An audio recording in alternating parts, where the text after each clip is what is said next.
Arı sokmasının verdiği rahatsızlık kişiden kişiye değişir. Genellikle arının iğnesiyle verdiği zehir basit bir bölgesel reaksiyona yol açar. Ağrı, şişlik, kızarıklık, kaşıntı, kabarıklık oluşur. Ağrı birkaç saatte geçer. Şişlik ise genellikle ertesi gün kaybolur. Arının iğnesi görülebiliyorsa hemen çıkarmak en doğru harekettir. Yara su ve sabunla yıkanır. Buz uygulaması vücudun vereceği alerjik reaksiyonu azaltacaktır. Arının ağız bölgesinden sokması durumunda solunum yolunda meydana gelebilecek şişmeyi azaltmak için buz emdirilmelidir. Arı sokmasından sonra birkaç dakika içinde nadiren ciddi reaksiyonlar da görülebilir.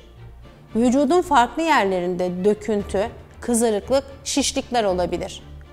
Bulantı, kusma, baş dönmesi, nefes almada zorluk ortaya çıkar.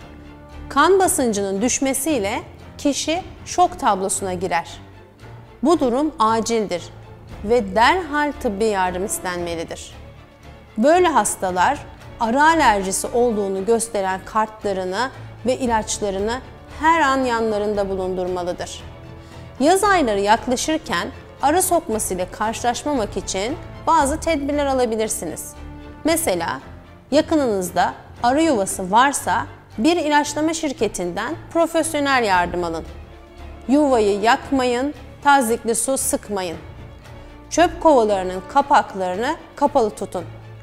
Pazar, hal gibi meyve sebzenin bol olduğu yerlerde ve bahçelerde uzun pantolon, uzun kollu gömlek, eldiven, şapka giyerek kendinizi koruyun.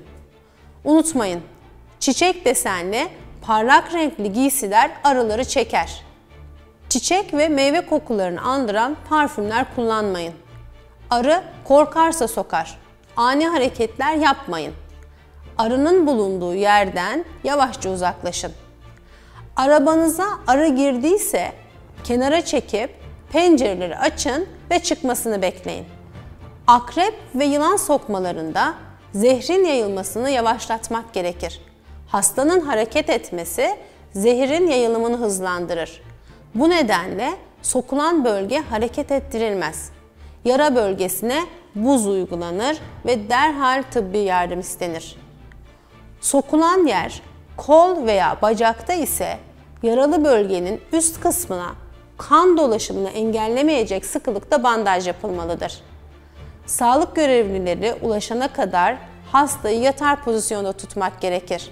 Akrep sokmalarında yara bölgesinin bakımını yapmak, tetanoz aşısı uygulamak ve gerekirse panzehir vermek için hasta bir sağlık kuruluşuna götürülmelidir.